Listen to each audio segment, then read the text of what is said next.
नमस्कार दर्शक बंधु आपणकर जदि कर्कट राशि होता है तेबे यही भिडियोटी आपण मानक पई बहुत अधिक गुरुत्वपूर्ण रही कारण यही मार्च मास प्रारंभ माने 3 तारिख दोल पूर्णिमा दिन हेबाकु जाउची भयंकर चंद्रग्रहण एवं यह पूर्ण चंद्रग्रहण हेबा पाई जाउची जहा आपणक पई बहुत अधिक प्रभावशाली रहिबा पाई जाउची। देखंतु दीर्घ 139 वर्ष परे हेबाकु जाउची ग्रस्तोदय चंद्रग्रहण एवं यही ग्रहणर प्रभाव समस्त 12टी जाक राशि उपरे रहिबा पाई जाउची। सेथि मध्यरु 6टी राशि उपरे बहुत अधिक शुभ प्रभाव रहिबो एवं 6टी राशि उपरे बहुत अधिक खराब प्रभाव पड़िबा पाई जाउची कारण यही चंद्रग्रहण परे ग्रह मानक गोचर रे आसीबो बड़ परिवर्तन। तेणुकरी आपणक पई शुभ ना अशुभ प्रभाव रहिबो यही ग्रहणर एवं केउ क्षेत्र रे अधिक हानि पहुँचाइबे एवं केते दिन पर्यंत यार प्रभाव आपणक जीवन रे रहिबो एवं सबुठारु बड़ कथा हेउची केउ दिग प्रति अधिक सावधान रहिबाकु पड़िबो एही भिडियो रे विस्तृत भाव रे आलोचना करिबा। सेथिपाई आपण आपणकर मूल्यवान 10 मिनिट समय आपण निज पाई दियंतु एवं जानंतु एही ग्रहणर प्रभाव आपणक पाई केमिति रहिबो। किंतु भिडियोटी आरंभ करिबा पूर्वरु जदि आपणकर भी कर्कट राशि होइथाए एवं आपण भी ईश्वर को आंतरिक भक्ति एवं विश्वास करंती तेबे भिडियोटी को लाइक करंतु। कमेंट बॉक्स रे जय जगन्नाथ जय मां लक्ष्मी अवश्य लिखि दियंतु। ता सहित आम सह जोगाजोग करिबा पाई वीडियोर मध्य भाग एक व्हाट्सएप नंबर टीए दिया जाइछि जो नंबर साहाय्य आपण आम सह जोगाजोग करी निजर नूतन कुंडली प्रस्तुत करिपारिबे कुंडली विश्लेषण कराई पारिबे किंबा आपणकर चाकरी विवाह व्यवसाय प्रेम संपर्क शिक्षा स्वास्थ्य को नहीं किछि समस्या रहिछि तेबे आपणक समस्यार खूब कम मूल्य रे समाधान करिपारिबे। सेथिपाई आपण आम सह भिडियोर शेष पर्यंत जोड़ी होई रुहंतु एवं व्हाट्सएप नंबर माध्यम रे आम सह जोगाजोग करी खूब कम मूल्य रे आपणक समस्यार समाधान करंतु। एबे आसंतु कार्यक्रमटी को आग को बढ़ाइबा एवं जानिबा एही ग्रहणर प्रभाव आपणक उपरे आपणक नक्षत्र उपरे आपणकर लग्न उपरे किभଳି रहिबा पाई जाउछि। देखंतु दर्शक बंधु आपणकर राशि जहाँ भी हेउना काहेकि जदि आपणकर लग्नटी कर्कट अटे तेबे मध्य आपण भिडियोटी को शेष पर्यंत देखंतु कारण आपणक लग्नर प्रभाव आपणक जीवन रे निश्चित भाव रे रहिबो। जदि आपणक राशि रे अशुभत्व रहिछि लग्न रे शुभ प्रभाव रहिछि तेबे मध्य आपणकर अशुभत्व किछि कांश रे दूर हेबो एवं शुभ प्रभाव पड़िबो किंबा आपणक राशि रे जदि शुभ रहिछि किंतु आपणक लग्न रे अशुभ रहिछि तेबे मध्य आपणकर अशुभत्व किछि मात्रा रे कम होई जिवो एवं जीवन रे किछि ना किछि समस्या आपण निश्चित भाव रे देखिबे। तेबे आसंतु जानिबा आपणकर नक्षत्र अनुसार कर्कट राशि रो केउ केउ क्षेत्र की प्रकार प्रभाव पड़िबा पाई जाउछि। सर्वप्रथम हेउछि पुनर्वसु कर्कट राशि 7/4 देखंतु आपणकर नक्षत्राधिपति हेउछंती देवगुरु बृहस्पति जे आपणकर द्वादश भाव रे विराजमान करिसंती एवं गुरु हेउछंती आपणकर षष्ठ भाव एवं भाग्यर अधिपति हेउछंती गुरु। तेणु करी आपणकर भाग्य देव आपणकर साथ आपणकर जदि पैतृक संपत्ति को नहीं किछि समस्या रही ताहा होई जिवो आपणकर दूर आपणकर किछिटा समस्या मध्य दूर हेबा आरंभ करिवो एवं देखंतु आपण भाग्य भरोसा रे जे कोनोसी कार्य करिवे आपण निश्चित भाव रे सही क्षेत्र रे शुभ फल प्राप्ति करिवे। जदि आपण नूतन किछि व्यवसाय आरंभ करिबा पई चाहुछंती नूतन चाकरी पई चेष्टा करूछंती तेबे मध्य आपणको शुभ प्रभाव पड़िबो।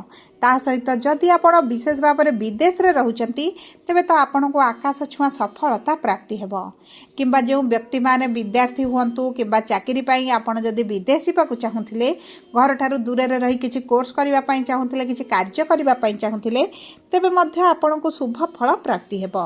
ता सहित देखंतु आपणकर रोग ऋण शत्रु हानि घटिबो कारण आपणकर षष्ठाधिपति हेउछंती देवगुरु बृहस्पति। आपणकर जदि कर्म क्षेत्र रे हेउ किंबा आपणक परिवार मध्य रे शत्रु वृद्धि घटिथिले तेबे आपणक शत्रु माने दूरता बनैबे आपणक ठारू दूर रे रहिबे किंबा आपण शत्रु मानकु चिन्हट करी सेमानक ठारू दूरता बनाइबा आरंभ करिबे किंतु कौनसी ना कौनसी कारण वशतः सेमानकर प्रभाव आपणक उपरे कम रहिबो। ଆପଣଙ୍କ ଜୀବନରେ ଯେଉଁ ସମସ୍ୟା ସୃଷ୍ଟି କରୁଥିଲେ ସେଥିରେ ଆପଣ କମି ଦେଖିବେ। ତା ସହିତ ଦେଖନ୍ତୁ, ଆପଣ ଯଦି ଅର୍ଥର ସମସ୍ୟା ପାଇଁ ଅଧିକ ଚିନ୍ତିତ ରହୁଥିଲେ ତେବେ ମଧ୍ୟ ଆପଣଙ୍କର ସେହି ସମସ୍ୟା ଗୁଡ଼ିକ ଦୂର ହୋଇଯିବ। ଆପଣଙ୍କର ଆର୍ଥିକ ସ୍ଥିତିରେ ମଜବୁତି ଆସିବ। ଏବେ ଆସନ୍ତୁ ଜାଣିବା ପୁଷ୍ୟା କର୍କଟ ରାଶି 8/4 ବ୍ୟକ୍ତିବିଶେଷଙ୍କର ଏହି ଗ୍ରହଣ ପରଠାରୁ ଆଗାମୀ 2 ମାସ ପର୍ଯ୍ୟନ୍ତ ପରିସ୍ଥିତି କିଭଳି ରହିବ। ଦେଖନ୍ତୁ, ଆପଣଙ୍କର ନକ୍ଷତ୍ରାଧିପତି ହେଉଛନ୍ତି ଶନି ଏବଂ ଶନି ବିରାଜମାନ କରିଛନ୍ତି ଆପଣଙ୍କର ଭାଗ୍ୟର ଭାବରେ। ତେଣୁକରି ଆପଣଙ୍କ ଭାଗ୍ୟ ଭରସାରେ ଯଦି କିଛି କାର୍ଯ୍ୟ କରିବେ ଆପଣଙ୍କୁ ସେଥିରେ ବହୁତ ଅଧିକ ସଫଳତା ପ୍ରାପ୍ତି ହେବ। ତା ସହିତ ଦେଖନ୍ତୁ, ଶନି ଯେହେତୁ ଆପଣଙ୍କର ସପ୍ତମ ଏବଂ ଅଷ୍ଟମ ଭାବର ସ୍ୱାମୀ, ଆପଣଙ୍କ ବୈବାହିକ ଜୀବନରେ ଯଦି କିଛି ସମସ୍ୟା ରହିଥିଲା ସେଥିରେ ଆପଣ ଧୀରେ ଧୀରେ ପରିବର୍ତ୍ତନ ଦେଖିବେ। ଆପଣଙ୍କ ବିବାହର ପ୍ରବଳ ଯୋଗ ମଧ୍ୟ ବନୁଛି। ଯଦି ଆପଣଙ୍କର ବିବାହରେ ପୂର୍ବରୁ ସମସ୍ୟା ଆସୁଥିଲା, ବିବାହ ହୋଇପାରୁନଥିଲା, ତେବେ ମଧ୍ୟ ଆପଣଙ୍କର ବିବାହ ହୋଇଯିବ।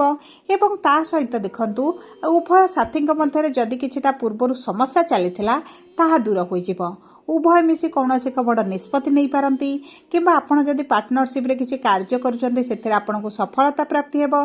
ଯଦି ଆପଣଙ୍କ ସାଥୀଙ୍କ କ୍ୟାରିୟରରେ କିଛି ସମସ୍ୟା ଚାଲିଥିଲା ତେବେ ସେହି ସମସ୍ୟା ଗୁଡ଼ିକ ଧୀରେ ଧୀରେ ଦୂର ହେବା ଆରମ୍ଭ ହୋଇଯିବ। ଆପଣ ଯଦି ଦୈନନ୍ଦିନ ରୋଜଗାର କରୁଛନ୍ତି ତେବେ ମଧ୍ୟ ଆପଣଙ୍କର ଦୈନିକ ରୋଜଗାରରେ ବୃଦ୍ଧି ଘଟିବ। ଦେଖନ୍ତୁ, ଏହି ସମୟ ମଧ୍ୟରେ ଉଭୟ ସାଥୀ ମିଶି କୌଣସି ଏକ ବଡ଼ ନିଷ୍ପତ୍ତି ମଧ୍ୟ ନେଇପାରନ୍ତି। ତା ସହିତ ଯଦି ଆପଣଙ୍କର ସନ୍ତାନ ପ୍ରାପ୍ତିକୁ ନେଇ ଚିନ୍ତିତ ରହିଥିଲେ ତେବେ ଆପଣଙ୍କର ସନ୍ତାନ ପ୍ରାପ୍ତି ହୋଇପାରେ। କିମ୍ବା ପୂର୍ବରୁ ଯଦି ଆପଣଙ୍କର ସନ୍ତାନ ଥିଲେ କିନ୍ତୁ ଆପଣଙ୍କ ସନ୍ତାନଙ୍କ କ୍ୟାରିୟର, ଶିକ୍ଷା, ତାଙ୍କ ଜୀବନକୁ ନେଇ ଆପଣ ବହୁତ ଅଧିକ ଚିନ୍ତିତ ରହୁଛନ୍ତି, ତେବେ ଚିନ୍ତା କରିବାର କୌଣସି ଆବଶ୍ୟକତା ନାହିଁ। ଆପଣଙ୍କ ସନ୍ତାନଙ୍କର ଭାଗ୍ୟ ସେମାନଙ୍କର ସାଥ ଦେବା ଆରମ୍ଭ କରିବ। ତା ସହିତ ଦେଖନ୍ତୁ, ଆପଣଙ୍କୁ କିଛିଟା ଅଚାନକ ଧନ ପ୍ରାପ୍ତି ହୋଇପାରେ।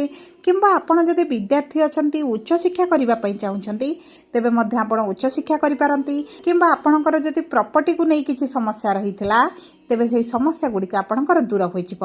ଦେଖନ୍ତୁ, ଆପଣଙ୍କର କର୍ମକ୍ଷେତ୍ରରେ ନିଶ୍ଚିତ ଭାବରେ ଶୁଭ ପରିବର୍ତ୍ତନ ଆସିବ। ଯଦି ଆପଣ ଅନଲାଇନ୍ କାର୍ଯ୍ୟ କରୁଛନ୍ତି ତେବେ ଆପଣଙ୍କୁ ତ ବହୁତ ଅଧିକ ଶୁଭ ଫଳ ପ୍ରାପ୍ତି ହେବ। ଏବେ ଆସନ୍ତୁ ଜାଣିବା ଅଶ୍ଳେଷା କର୍କଟ ରାଶି 9/4 ବ୍ୟକ୍ତିବିଶେଷଙ୍କର ଏହି ଗ୍ରହଣ ପରଠାରୁ ଆଗାମୀ 2 ମାସ କେମିତି ରହିବ। ଦେଖନ୍ତୁ, ଆପଣଙ୍କର ନକ୍ଷତ୍ରାଧିପତି ହେଉଛନ୍ତି ବୁଧ ଏବଂ ବୁଧ ଆପଣଙ୍କର ବିରାଜମାନ କରିଛନ୍ତି ଅଷ୍ଟମ ଭାବରେ। ଆପଣଙ୍କର ଭାଗ୍ୟର ଭାବକୁ ଗୋଚର କରିବେ ଏବଂ ବୁଧ ହେଉଛନ୍ତି ଆପଣଙ୍କର ଦ୍ୱାଦଶ ଏବଂ ତୃତୀୟ ଭାବର ସ୍ୱାମୀ। ଆପଣ ଯଦି ଏକ୍ସପୋର୍ଟ ଇମ୍ପୋର୍ଟରେ କାର୍ଯ୍ୟ କରୁଛନ୍ତି, ଟିଚର ଅଛନ୍ତି, କାଉନସିଲର ଅଛନ୍ତି, ସୋସିଆଲ ମିଡ଼ିଆରେ ଇନଫ୍ଲୁଏନ୍ସର ଅଛନ୍ତି କିମ୍ବା ଅନଲାଇନ୍ IT ସେକ୍ଟର AI ଫିଲ୍ଡରେ ଆପଣ କାର୍ଯ୍ୟରତ ଅଛନ୍ତି, ତେବେ ଆପଣଙ୍କର ଭାଗ୍ୟ ବଦଳିବା ପାଇଁ ଯାଉଛି। ଆପଣଙ୍କର ଭାଗ୍ୟ ଆପଣଙ୍କ ସାଥ ଦେବ। ଆପଣଙ୍କୁ ବହୁତ ଅଧିକ କ୍ୟାରିୟରରେ ସଫଳତା ପ୍ରାପ୍ତ ହେବ। ଏବଂ ଦେଖନ୍ତୁ, ଯଦି ଆପଣ କିଛି ଟ୍ରାନ୍ସପୋର୍ଟ ରିଲେଟେଡ୍ ମଧ୍ୟ କାର୍ଯ୍ୟ କରୁଥିଲେ ତେବେ ମଧ୍ୟ ଆପଣଙ୍କୁ ସଫଳତା ପ୍ରାପ୍ତି ହେବ। ତା ସହିତ ଯେଉଁ ବ୍ୟକ୍ତିମାନେ ସରକାରୀ ଚାକିରି ପାଇଁ ଚେଷ୍ଟା କରୁଥିଲେ, ସରକାରୀ ଚାକିରିର ଅତି ପ୍ରବଳ ଯୋଗ ବନୁଛି। ଏବଂ ଦେଖନ୍ତୁ, ଆପଣଙ୍କ ଦ୍ୱାଦଶ ଭାବର ସ୍ୱାମୀ ଯେହେତୁ ବୁଧ ଅଟନ୍ତି, ଆପଣଙ୍କ ବିଦେଶ ଗସ୍ତର ବହୁତ ଅଧିକ ସମ୍ଭାବନାଟି ଦେଖାଯାଉଛି। କିମ୍ବା ଆପଣ ଯଦି ମେଡ଼ିକାଲ ଲାଇନରେ କିଛି କାର୍ଯ୍ୟ କରୁଛନ୍ତି ତେବେ ମଧ୍ୟ ଆପଣଙ୍କ ଭାଗ୍ୟ ସାଥ ଦେବ। ଏବଂ ଯଦି ଆପଣ ଦୂରଯାତ୍ରା କିମ୍ବା ତୀର୍ଥଯାତ୍ରା କରିବା ପାଇଁ ଚାହୁଁଥିଲେ ତେବେ ମଧ୍ୟ ଅତି ଶୁଭଦାୟକ ରହିଛି। ତା ସହିତ ଆପଣଙ୍କ ସ୍ୱାସ୍ଥ୍ୟରେ ମଧ୍ୟ ଆସିବ ବଡ଼ ପରିବର୍ତ୍ତନ। କିନ୍ତୁ ଯେହେତୁ ଆପଣଙ୍କର ଅଷ୍ଟମ ଭାବରେ ଗ୍ରହଣ ଲାଗିବା ପାଇଁ ଯାଉଛି, ଆପଣଙ୍କର ପେଟ ସମସ୍ୟା, ଛାତି ସମସ୍ୟା କିମ୍ବା ଆପଣଙ୍କର ବ୍ଲଡ଼ ରିଲେଟେଡ୍ ସମସ୍ୟା କିଛିଟା ଦେଖାଦେଇପାରେ। ଯଦି ଆପଣଙ୍କର ବୟସ 60 ବର୍ଷରୁ ଉର୍ଦ୍ଧ୍ୱ ହେଲାଣି ତେବେ ଆପଣଙ୍କର ଆଣ୍ଠୁ, ଗଣ୍ଠି, ଅଣ୍ଟାରେ ମଧ୍ୟ କିଛିଟା ଯନ୍ତ୍ରଣା ଦେଖାଦେଇପାରେ। ଚେଷ୍ଟା କରନ୍ତୁ ଏହି ଗ୍ରହଣରୁ ଆଗାମୀ 15 ଦିନ 1 ମାସ ପର୍ଯ୍ୟନ୍ତ ଆପଣ ପଶ୍ଚିମ ଦିଗକୁ କମ ଯାତ୍ରା କରିବା ପାଇଁ। ଏହା ଆପଣଙ୍କ ପାଇଁ ଶୁଭଦାୟକ ରହିବ।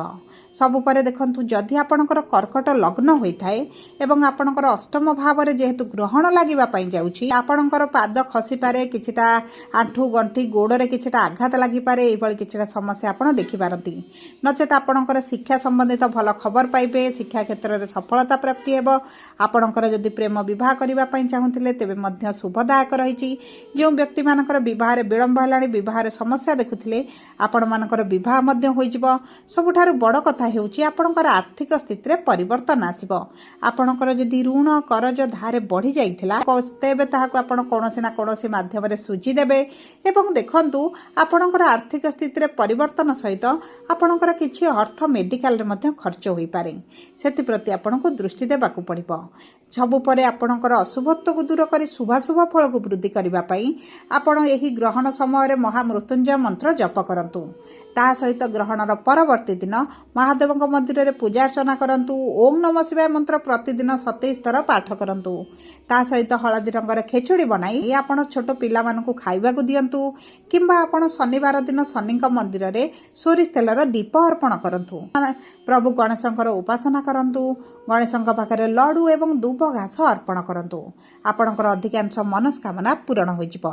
ସବୁପରେ ଯଦି ଆପଣଙ୍କର କର୍କଟ ରାଶି ହୋଇଥାଏ, ଭିଡ଼ିଓଟି କିଭଳି ଲାଗିଲା କମେଣ୍ଟ ବକ୍ସରେ ଲେଖି ଜଣାନ୍ତୁ। ଯଦି ଆପଣଙ୍କ ପ୍ରିୟଜନଙ୍କର କର୍କଟ ରାଶି ହୋଇଥାଏ, ଭିଡ଼ିଓଟି ତାଙ୍କ ସହିତ ସେୟାର କରନ୍ତୁ। ଧନ୍ୟବାଦ।